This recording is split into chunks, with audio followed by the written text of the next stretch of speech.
Yep. Okay, so for 2004, what's the one I use? I can see it in front of me, and But you can't think of the name. I can't think of the name. Brain fart. Brasero should work. You should be able to download it. I have used Brasero, and I really like it. If you can't find that one in the store, are you burning DVDs or Just regular CDs, making backup copies of my own personal CDs. right? You could also try one called XF Burn. XF Burn. X All right. is in xylophone. X-ray. X-ray. All right. Xylophone starts with a Z. But either one of those would work. But you should find Brasero. If you but can't, the problem is, I tried to download it, and it just keeps coming up with errors. I go in the terminal, and I do all these steps, and it's just like, What's the error? Well, it can't connect to the network, and it suggests something else, and it's like a weird error, well, you have no problem installing other software. No problem at all. No. All right. Well, do me a favor and try it again, because it might have been a glitch somewhere in the network itself, and it might have been fixed by now if it was like a day or so ago. I just think because of this up-to-date version of Ubuntu, because I was rocking the 18, a while back, and it had no problem with that. And it was so great. I used to put it in a CD, like one of my personal CDs, and said, "Would you want to make a copy of this?" And I was like, it was a really good program, and Yep. I just still can't seem to get it on there. But I'm going to keep trying. That's Yep. all I'm going to say. I could swear that I'm using Brasero at home because that was my favorite as well. But give it a try again. All right, guys. Well, you guys have a nice weekend, okay? You too. Thanks. All right. Yeah, it's as with anything else, you're grabbing stuff off the network, and so consequently, sometimes you're not gonna see things that you're not gonna get a good connection to some stuff. So I understand that. I do. I started a new YouTube stream because the old one it said stream excellent, but had no video on it. Oh, nice. So I started it again. So if people who were watching, you may need to go back in and rejoin the new stream. We're up to 251 subscribers now. That's very nice. All right, back to the phones. Our next caller is Jerry from, I think it's Villages, Florida. Oh, the Villages. Yeah, The Villages. We're going to be by there in a couple of weeks. Nice. So what's up, Jerry? I hope to see you down there. I had a question. I just bought a new laptop, Windows 10, to replace my old Windows 7, which I haven't used too much. But I paid for the Microsoft Office for Home and Student, and it was loaded on there. I guess maybe I paid for the Microsoft Word on the old one before. I don't remember. But now when I go in there, you have to set up an account now to do that? Yes. Microsoft Word? Yeah, the Microsoft Office comes in two versions: a subscription where you pay the $100 a year forever, and you must, in either way, you must have a Microsoft account. The other option is a $150 one-time payment for Microsoft Office, the home version, Word, Excel, and PowerPoint. Some people will buy that just because they're used to the Microsoft products. His question is about the... Yeah, you must have a Microsoft account to log into to prove that your subscription exists.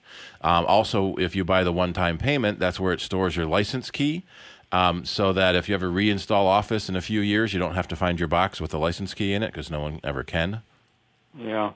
I did buy the $150 version of it with the license key. I have that.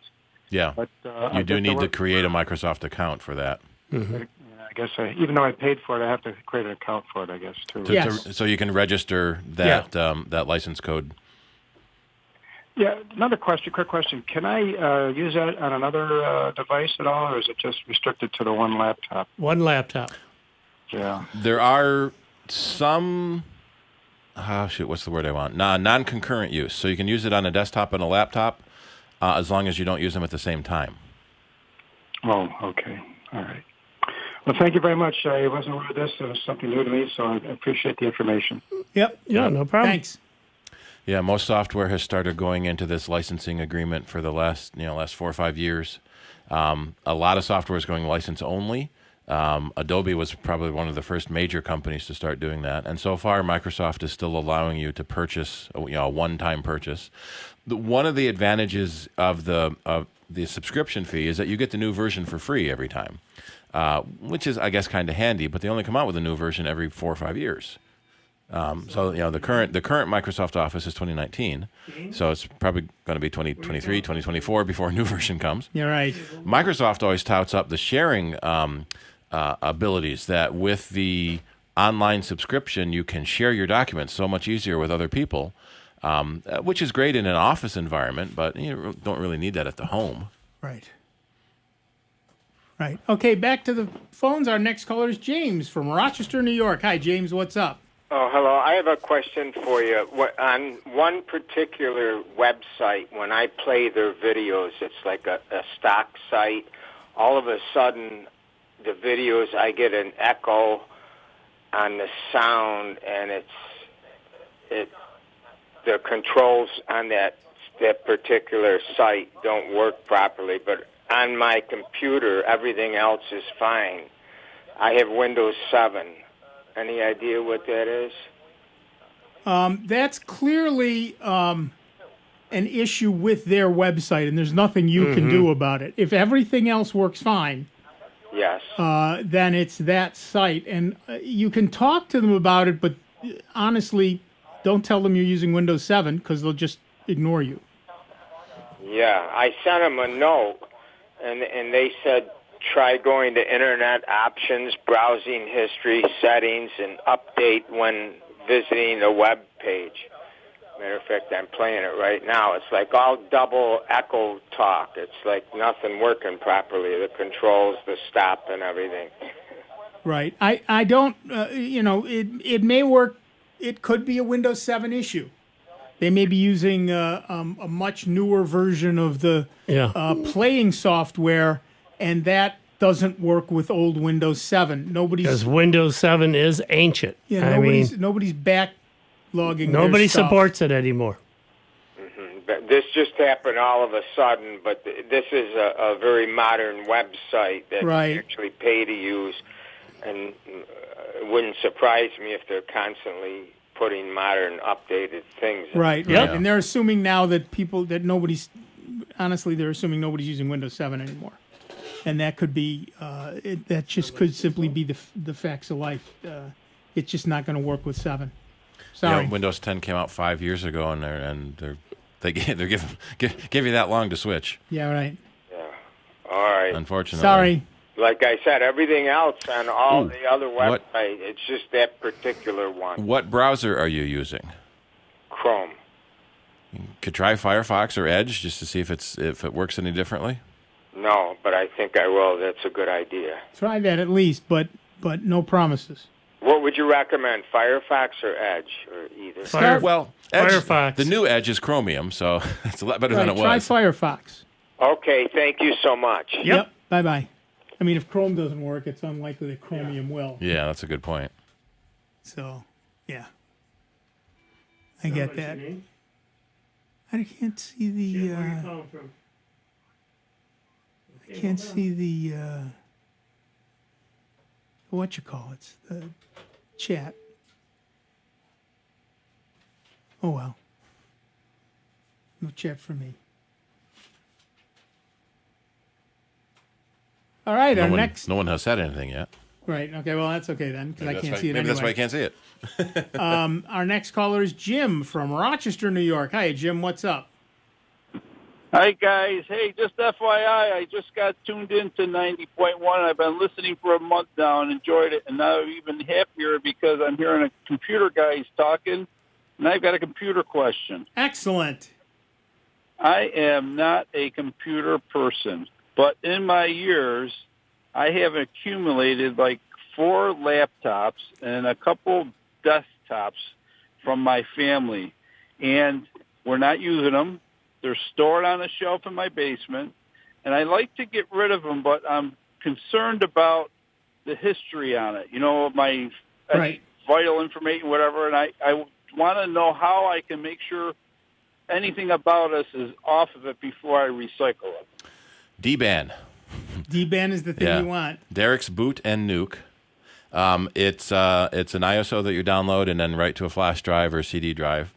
It will you boot that drive. It will zero out and erase your computer, nuke the data on that computer so no one can get into it. Gotcha. So the laptops and the desktops that I have, I need to plug them in, turn them on, and then pop in this drive and do it. Right. Yep. So what you really do is you start at dban.org, D as in David, B as in boy, A-N as in Nancy, dban.org. Download the program, burn it to a DVD or a Flash drive. flash drive, That's right. Yep. and then go turn on your other computer, boot from that flash drive, and that will let you wipe your machine. Gotcha. So that I got that. Now let's say I have one. Geez, I have one. I guess, gosh, when they first came out. What if I don't know the password or it won't turn on? Is there anything physically I can do to it to take something out of it? Well, yes. If you can't turn it on, it's probably a dead machine to begin with. Right. And so if it's a laptop and it's old enough, you may be lucky that it has a door on the back where you'll be able to access the hard drive and pull it out. Gotcha. If Yeah. not, you'll have to take the whole back off. Gotcha. Yeah, I'm sorry. I'm driving, and I didn't realize that I don't have any specifics on what they actually are. Right. But taking the hard drive out of them would be the physical thing to do. Right. And then when I take those hard drives out of them, what can I do with the hard drives to be sure, other than going on a cruise and dumping them off out in sea? Sledgehammer works good. Sledgehammer works. You can use them if are you Drill press. do you shoot skeet? Yeah. That'll work. 10-pound sludge does wonders. Does wonders. Or you can just take a chisel and drive it right through the drive. Yeah. I've got those skill sets to do those kind of damaging things. A 10-penny nail does great wonders too. Yeah. Gotcha. So I think because I'm not a computer guy, I think what I've heard from you is try to identify where the hard drive is on it, get that out of there, and just take my sledgehammer and just drive it into the ground and then recycle it, throw it in the garbage. Yeah. Well, no, don't throw it in the garbage. There's a place called Maven Technologies that takes old hardware. Okay, very There's good. also I know- e-waste in Victor. And e-waste in Victor, right. Okay, very good. Well, thanks, guys. I appreciate it very much. Enjoy. All right. And welcome to the club. Thank you very much. Yeah, I love the station. Tell your friends. Will do. Thank you very much. And, of course, become a member at jazz901.org. Because that time will be creeping up soon. That's right. For you new listeners, we are a member-supported station, and that means that twice a year we come to you Asking with a for your pledge help drive. and donations to keep us on the air so we can provide the information that we do week after week. Yep. Here's a news item I should read. Oh, by the way, don't forget, tomorrow night, for those of you who are interested, we are hosting an online hour through the nice folks at Mastermind Lounge. And you go there at soundbytes.org/lounge at 9 o'clock on Sunday nights. There'll be a link to the video chat, and we'll take any questions you have, or we'll just chit-chat around. And before we go back to the phones, I will read this news item. Some advanced users are reporting an overuse of the SSD from writing and reading data on the newly released Macs with M1, Apple's first computer chip based on ARM architecture. The issue could eventually affect the lifespan of internal SSD used in M1 Macs, not to mention the machine itself. As noted by users on Twitter and also in the Linus Tech Tips forums, macOS indicates that the internal SSD of M1 Macs has registered extremely high drive writes over relatively short time. One user points out that in some extreme cases, the SSD has already consumed about 13% of the maximum warrantable total bytes written, or TBW. When you hit the maximum warranted TBW, your warranty expires no matter how old the drive is. Since SSDs are based on chips rather than mechanical parts, they all have a predetermined lifespan based on how much they're used for writing and reading data. The more you write data to an SSD, the faster it will show bad behavior such as slowness or even data corruption. As the internal storage of M1 Macs are soldered to the logic board, users will have to replace the entire computer if affected by an SSD defect. With a regular use, this can take up to 10 years to take effect, but today's report suggests that the lifespan of the M1 Mac internal SSD can be reduced to as little as 2 years due to Mac OS behavior. Unfortunately, the reasons behind this problem are still unknown. They could be either the M1 chip constantly using the Mac's internal storage for memory swap, which is basically using the SSD as virtual RAM, or just another bug found in Mac OS Big Sur. Apple hasn't yet commented on this issue, but hopefully the company will fix it with a future Mac OS update. So how's your M1 holding up? Give us a call, 585-966-JAZZ. That's 966-5299, toll-free 1-800-790-0415. There was a story a couple of years ago about web browsers and their cache savings. Cache was set too big, and it was wearing out SSDs really fast. You know, people don't realize that even though there's no moving parts, they still wear out. They still wear out pretty quickly. So those of you with M1s, pay attention. Take a look at the health of your drives and see how they're doing. I'm looking at the articles they have about it, and they show these statistics, but they don't show the command that got that statistic. Yeah, right. I'd kind of like to see what my SSD is looking like, too. Right. All right, back to the phones. We have James from Rochester back on the line. What's up, James? Yes, I installed the Firefox, and I just want to use it for that one website. But my question is, it says here, enter your email by proceeding first time. You need to sign in every time installation of the Firefox. Do I have to log everything in? I just want to use it for this one thing. Firefox, like Google and Apple, they have their own accounts where you can synchronize your stuff between browsers on different computers. You can ignore that if you don't want to bother doing that. Yeah, I just want to use it if it works on this one website. I don't want to switch everything over. Yeah, no, you don't have to do that. You can skip all those.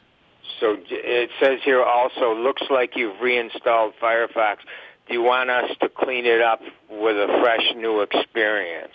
Say yes. So at some point you were using Firefox and all your old settings and bookmarks are still hanging on there. Years ago I loaded it, or never used it though. So say yes. To refresh on that? Yeah, just say yes. Say you want to refresh it.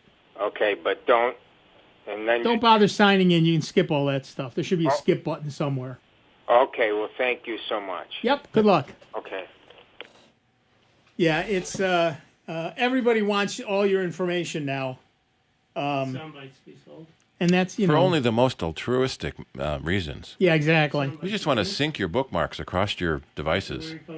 Let me tell you what I've discovered for places that insist that you log in to do anything, but I know I'm never going to go there again. There is a web service, there's a mail service called Mailinator. And, okay.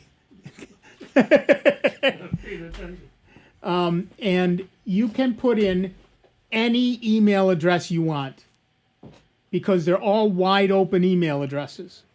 So don't use it for anything except that one time, send me a code thing, because anybody can log into anybody's email and see anything. But I use it all the time for one-shots. Yeah.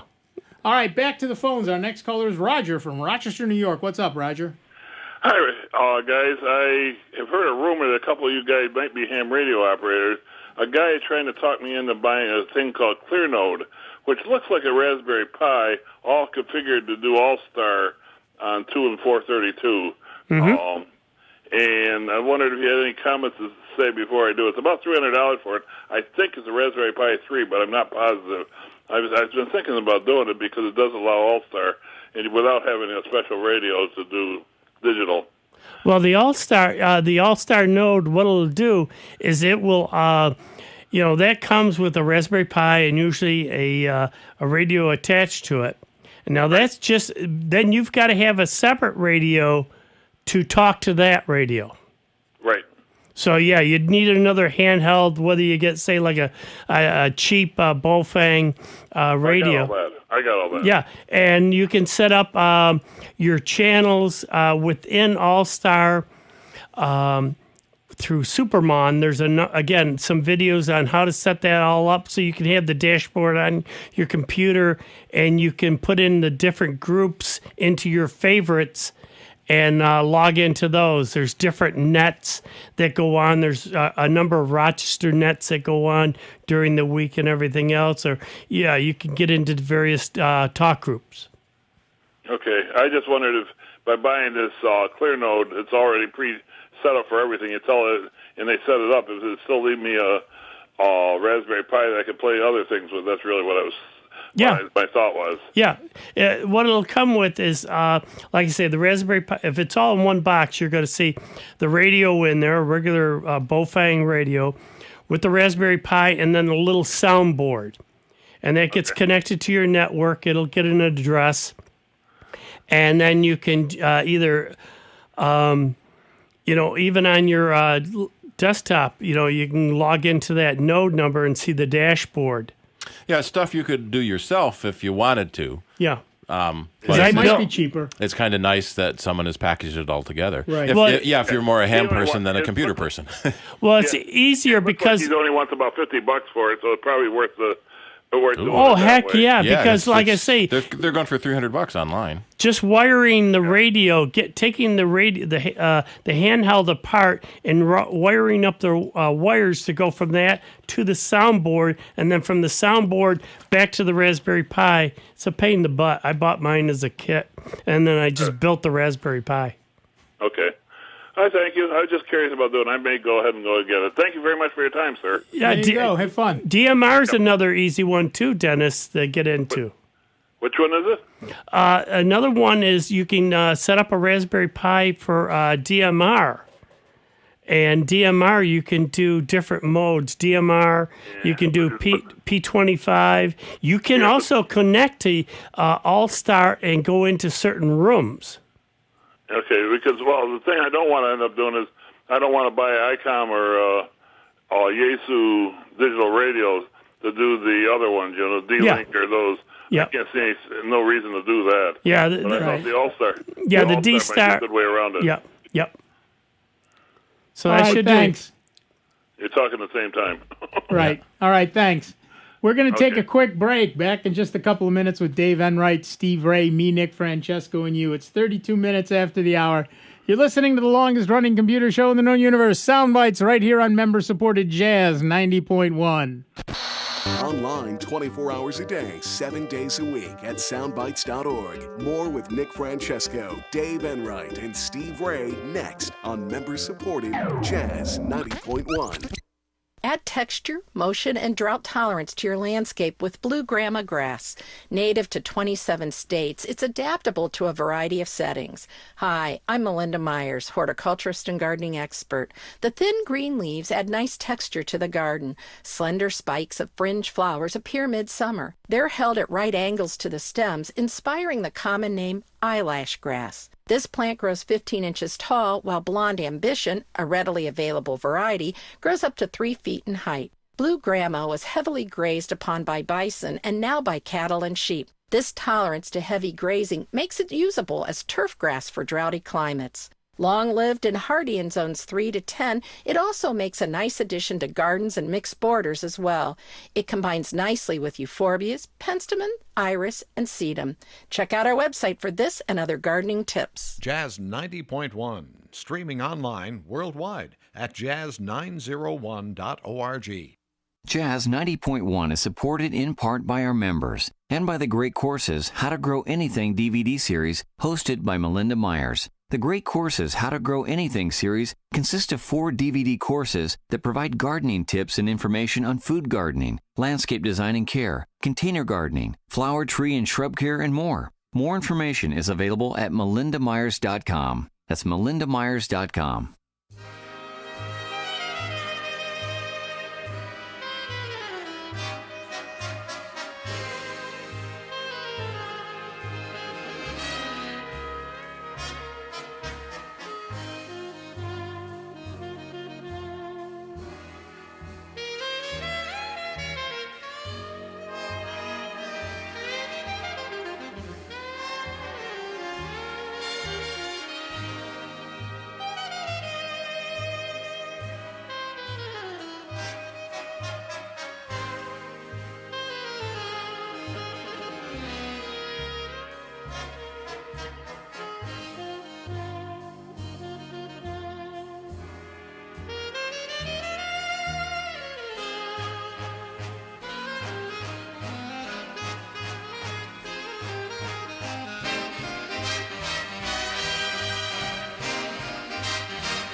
Here's the latest Jazz 90.1 weather forecast. Mild this weekend, but it will be cloudy here for your Saturday with scattered showers of rain and even a few wet snowflakes early on, especially in the higher terrain south of Rochester. We should find some dry time in the afternoon, but it will stay cloudy, the high temperature near 50. It'll be mostly cloudy for the night tonight as well. The overnight low temperature in the upper 20s to near 30. For the day tomorrow, rather cloudy with a few showers, especially midday into the afternoon. Drying out later in the afternoon and at night. Highs in the upper 40s. I'm meteorologist Josh Nichols for Jazz 90.1. And currently right now we've got 44 degrees with overcast skies out at the airport and 48 here at member-supported Jazz 90.1. This is Matt Shackelford. Join me or Rick Petrie on alternating Tuesdays from 9 to midnight on member-supported Jazz 90.1.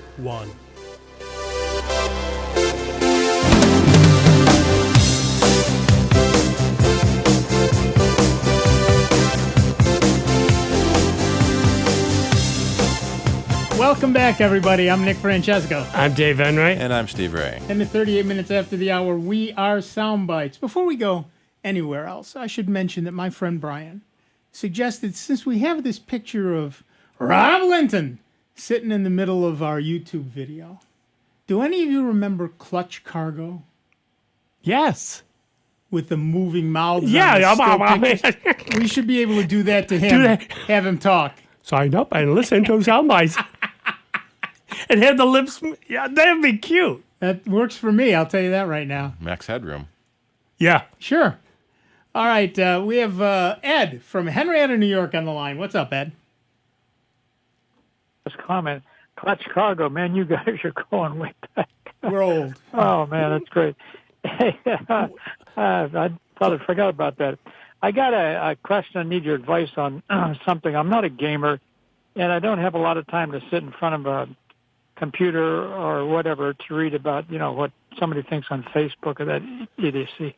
It's just personal requirements and needs, blah, blah, blah. I have a smart Android smartphone, which is, does pretty good yeoman duty, but it's kind of limited in certain areas. And I didn't know what to buy in terms of a desktop or a laptop or a Chromebook, because I don't need to take my, work with me or go someplace and get into my files, et cetera. So Right. what's your suggestion on something like that? All right, let's start with desktop versus laptop. A desktop is going to give you either the same power for less money or more power for the same money Than a laptop. because you pay a premium to carry it around. Okay. So if you're never going to carry it around, then a desktop is a better alternative. If you're never going to carry it around. Mm-hmm. But if you might carry it around once in a while, then a laptop is good. Now, in terms of Chromebook versus Windows, Chromebooks and Chromeboxes, by the way, Chromebox is basically a desktop that you plug into an external monitor just the way you would a regular desktop. So that's just another option. The big thing is what do you do on the machine? And you don't have to tell me everything. But if you can do, that was dumb.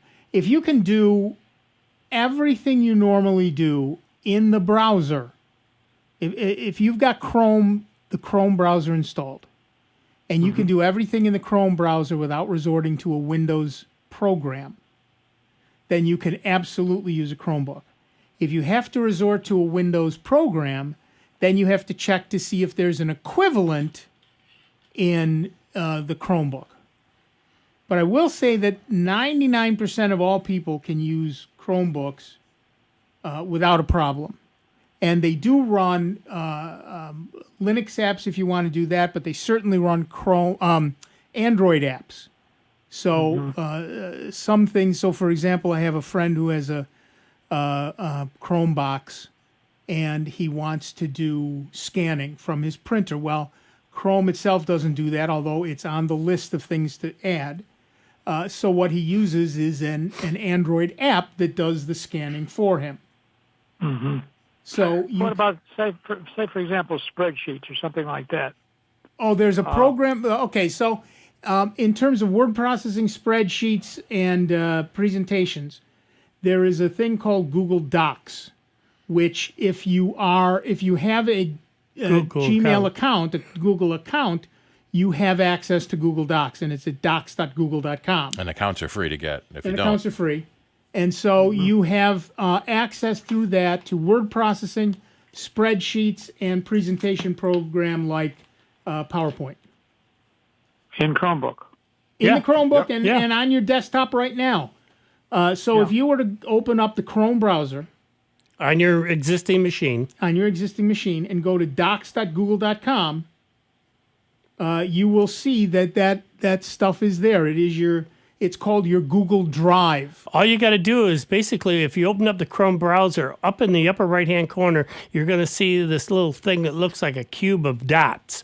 If you click on that, that brings down the menu, and you're going to see a Docs file there and Sheets. And Sheets is to do spreadsheets. If you were to click on it, it will open up your Google Sheets, and you can create a spreadsheet. And there's calendars and contacts, maps, and there's shopping and maps, finance. There's all sorts of Google apps that services Google provides for free, which is neat. Yeah, and it stores it up there, and it's free, so you don't have to worry about backing it up or anything else, other than it's already backed up there. I did not know that. That's terrific, and that's in the Chromebook, correct? Right, that's online. That's through any browser. Any browser, Windows machine or whatever. So you can get to it with their idea. So there are some limitations to Google Suite. Google Docs can only collect 1 million characters per document. Ooh. Right. A Google Sheet can only have 5 million cells. 40,000 new rows at a time. Yeah. Can only have 18,278 columns and only 200 sheets per workbook. So if you can live within those limitations. Yeah, I would say that's wow. That's in a Chromebook, right? Yeah. Yeah, Yep. I was thinking about a tablet, but that's unwieldy, and so I wanted to get something a little bit more, not a tablet. You know, you can't stick that in your pocket. Yep. So small tablets and big pockets. Yeah. Yeah.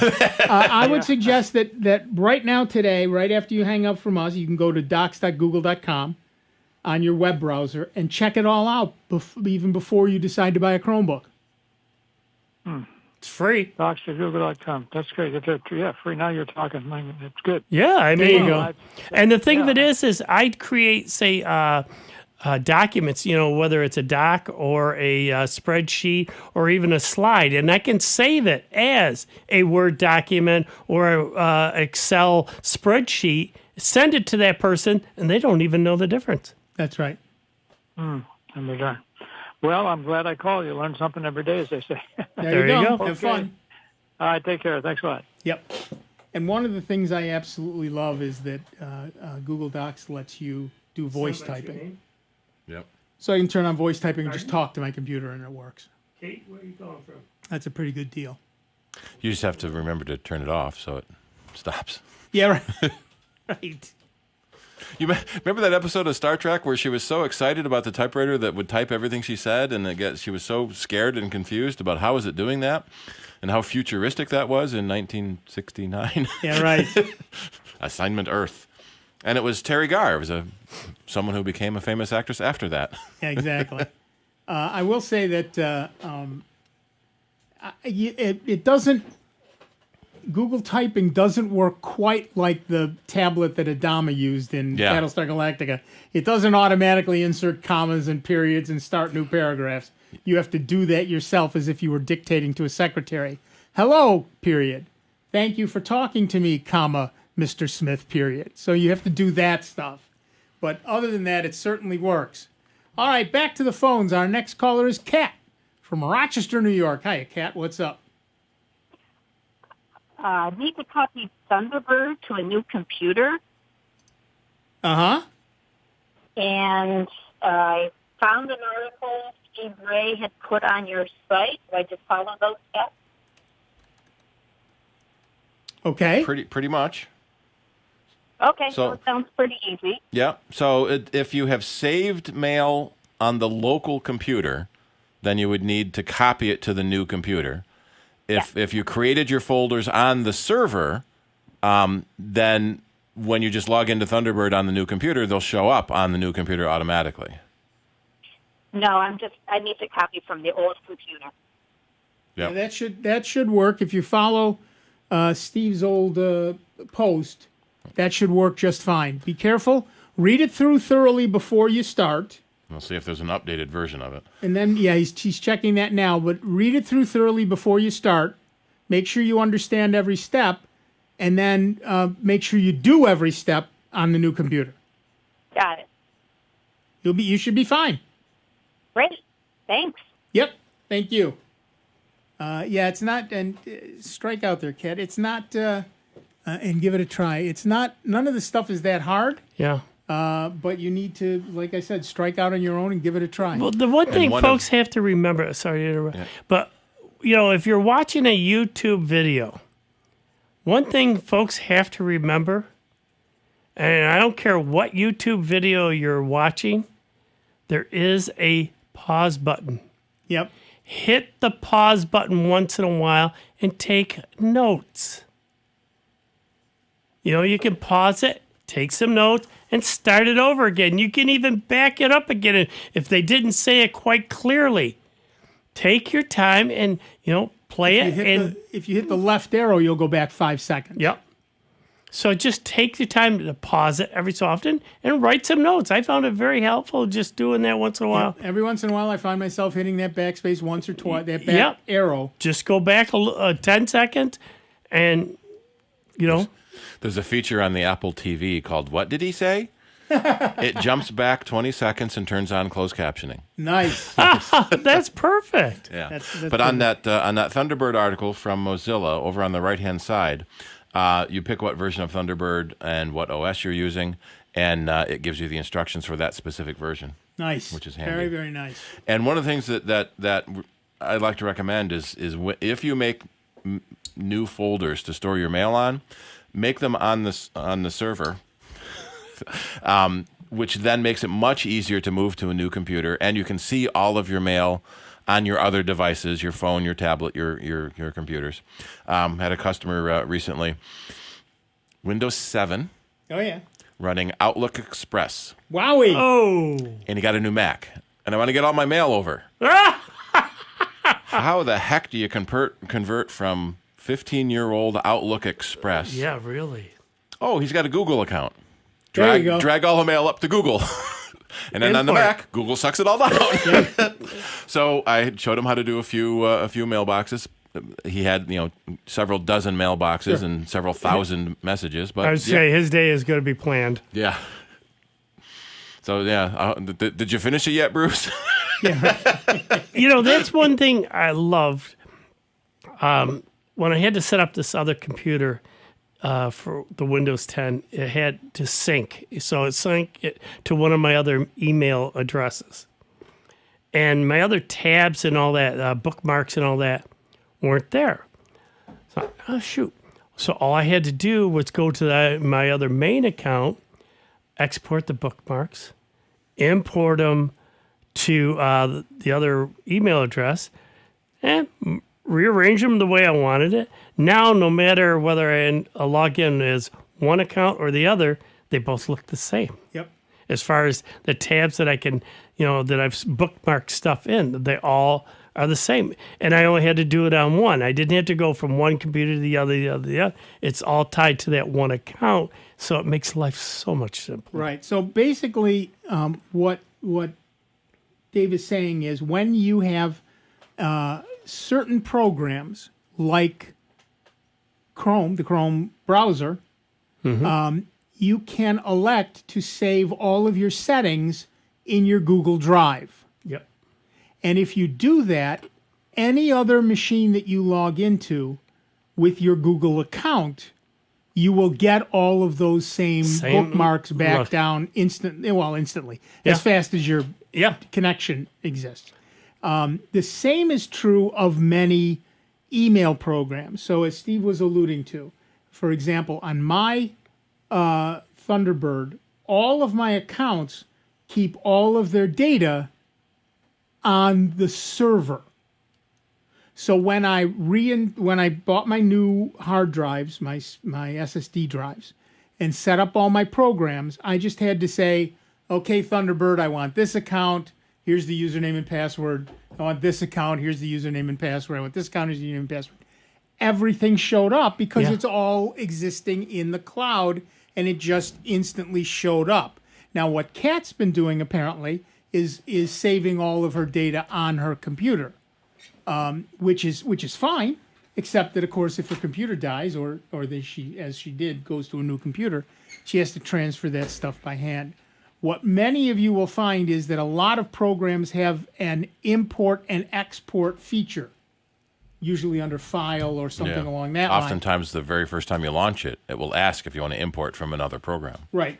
But you'll have to often export from that other program in order to do that. And so what you do is you go in and you say export, and it'll say, what do you want to export? And you pick all your folders and whatevers, and you can export them. That's also not necessarily a bad thing to do once in a while. So you've got a copy, which you then store somewhere else. Yeah, that's why it was so easy compared to the old days when I just recently, matter of fact, this last weekend, I wound up wiping out this one machine, Windows 10, because some of the updates messed it up. It kept fudging up on me. So I said, the heck with it. I said, nope, take it back to factory and put in the latest update. So it skipped over those others. And now the machine's running. But it was so great in that I only had to install a few programs back onto it that I use for my ham radios. Otherwise, the rest of the browser and everything else, I just downloaded Chrome, logged into my different email accounts. Everything's there. Yep. My tabs, my bookmarks, all my old emails and everything else. And it's like, okay, I'm done. You're done. It's that easy. Yeah. And that's the beauty of doing it that way. And that's why, as we were saying, to add, if you're going to a Chromebook and you're already using something like Google Docs and Google Gmail and like that, all your mail stays up there. Oh, no, thank you. No, thank you. Can I just say no, thank you? My Google Assistant tried to start up because you said the magic word? You said the G word too many times. Yeah, exactly. But yeah, as long as those are the programs you're using, yep, you can access them on any computer. In fact, you can also access them on your phone and your tablet. I have looked at, I certainly don't want to write on my phone, but I have looked at Google Docs. I have looked at Google Spreadsheets. I have looked at Google Presentations on my phone. You can access them there as easily as anywhere else. Yeah, especially all your photos. You know, you want to pull up a photo and Google search on it. You know, you're all set. You can sit there and, you know, put the search in that I'm looking for cars. And all the pictures that I might have taken with cars in it will show up there. That's exactly right. And they're there on the phone. It's like, oh. All right, we're done for another week. We've got 40 votes in the poll. Please vote in the poll. Please vote in the poll. We're done for another week. I want to thank Dave Enright. I want to thank Steve Ray. I'm Nick Francesco. I want to thank everybody who called in. Those of you who called in so late, I'm sorry. Please call in earlier.